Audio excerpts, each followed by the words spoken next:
The average American is spending money they have not earned to buy things they do not need, to impress people they do not like. And somewhere along the way, this became completely normal. Right now, total household debt in the United States sits at over $17 trillion. That is not a government number. That is personal debt. Mortgages, car loans, credit cards, student loans, owed by ordinary people who woke up one day and realized the paycheck clears, but somehow there is never enough. This is not a story about bad luck. This is a story about a system that was specifically designed to keep you in it. Here is something that does not get talked about enough. Most Americans are not struggling because they are lazy, or bad with numbers, or making obvious mistakes. They are struggling because the financial environment they grew up in was never designed for them to get ahead. It was designed for them to participate, endlessly, perpetually, without ever actually building anything real. Think about someone who earns $60,000 a year. That sounds decent. But after taxes, rent or a mortgage, a car payment, insurance, groceries, utilities, and a minimum payment on a credit card or two, there is almost nothing left. And if something breaks, a medical bill, a car repair, a job loss, there is no cushion. The Federal Reserve has reported that nearly 4 in 10 Americans cannot cover a $400 emergency without borrowing or selling something. $400. That number should stop you cold. Because this is not the story of people on the margins. This is the story of working Americans. People with jobs, with apartments, with cars in the driveway. People who look fine from the outside. People who are quietly drowning. The debt trap does not start with a catastrophe. It starts with something completely ordinary. You turn 18. You go to college because that is what you are supposed to do. You take out student loans because that is what everyone does.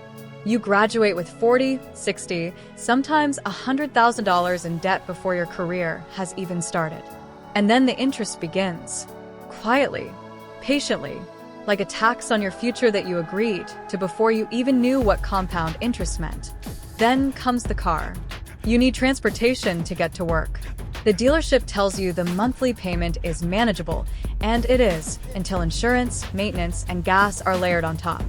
But you sign because the alternative feels impossible. Then comes the apartment, or eventually a house. The mortgage is sold to you as an investment, as building equity, as the American dream made concrete. What they do not explain clearly is that in the early years of a 30-year mortgage, almost the entire payment is interest. You are barely touching the principal. The bank is collecting first. And woven through all of this, the student loans, the car, the house, is the credit card. Convenient, rewarding even. Points, cashback, miles. The card companies spend billions of dollars every year on marketing designed to make debt feel like a benefit. And it works. Average credit card interest in America is now above 20%. If you carry a balance, and most people do, that card is one of the most expensive financial products you will ever own. None of this happens all at once. It layers, slowly over years, until one day you sit down and do the math and realize that you are working primarily to service debt. Not to live, not to build, to service. This is where it gets important to understand the mechanics underneath. The American economy runs on consumption. Consumer spending drives roughly 70% of GDP. For that engine to keep running, Americans need to keep buying. And since wages have not kept pace with the cost of living for decades, housing, healthcare, and education have all dramatically outpaced income growth. The gap has been filled with debt. This is not a conspiracy. It is a structural feature. Banks profit from lending. Retailers profit from selling. Credit card companies profit from balances. The entire system is optimized for you to spend more than you earn and finance the difference. And then there is the psychological layer, which is just as powerful as the financial one. Status anxiety is real. Social comparison is relentless, and social media has turned it into a 24-hour feed. When someone sees their peers buying a new car, a bigger house, taking a vacation, the pressure to match, it is not just vanity. It is tribal. Human beings are wired to track social standing, and in modern America, spending is how standing gets communicated. Marketers have studied this for decades. They know it better than most consumers know themselves. There is also a phenomenon economists call present bias, the deeply human tendency to overvalue what you can have right now versus what you could have in the future. A new television today feels more real than financial security in 20 years. The credit card exploits this every single time. The first thing that has to change is not your budget. It is your mental model.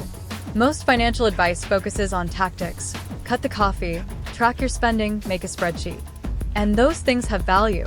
But tactics without a framework collapse the moment life gets complicated. What actually breaks the debt trap is a fundamental shift in how you see money.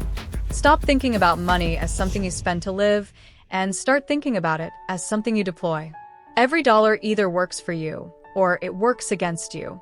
When it sits in high-interest debt, it is working against you. When it is invested, it is working for you. That simple reframe changes the entire calculation.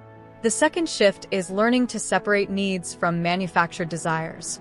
Not to live like a monk, but to get honest about what purchases are genuinely improving your life, and which ones exist to fill a void or manage an emotion. A lot of debt is emotional spending. Stress, boredom, social anxiety. They all have retail expressions. Recognizing the pattern is the beginning of interrupting it. On the practical side, the math is clear. High-interest debt, especially credit cards, should be eliminated before almost any other financial priority. The guaranteed return on paying off a 20% interest card is 20%. No investment reliably beats that. Once high-interest debt is gone, the monthly cash that was hemorrhaging to minimums becomes available to build an actual financial foundation. The third shift is playing a longer game than the system wants you to play. The system wants you quarterly. It wants you reacting to sales events, to lease cycles, to the new model year. Wealth is built by people who think in decades, who make consistent, boring, unglamorous decisions over time, and let compounding do the work. Here is what nobody tells you at the beginning. The debt trap is not just a financial condition. It is a psychological one. When you owe money, your decisions narrow. You cannot take career risks. You cannot walk away from a bad job. You cannot say no to overtime. You are not just financially constrained. You are behaviorally constrained. Debt is a leash. A long one in most cases. Long enough that you rarely feel it until you try to move.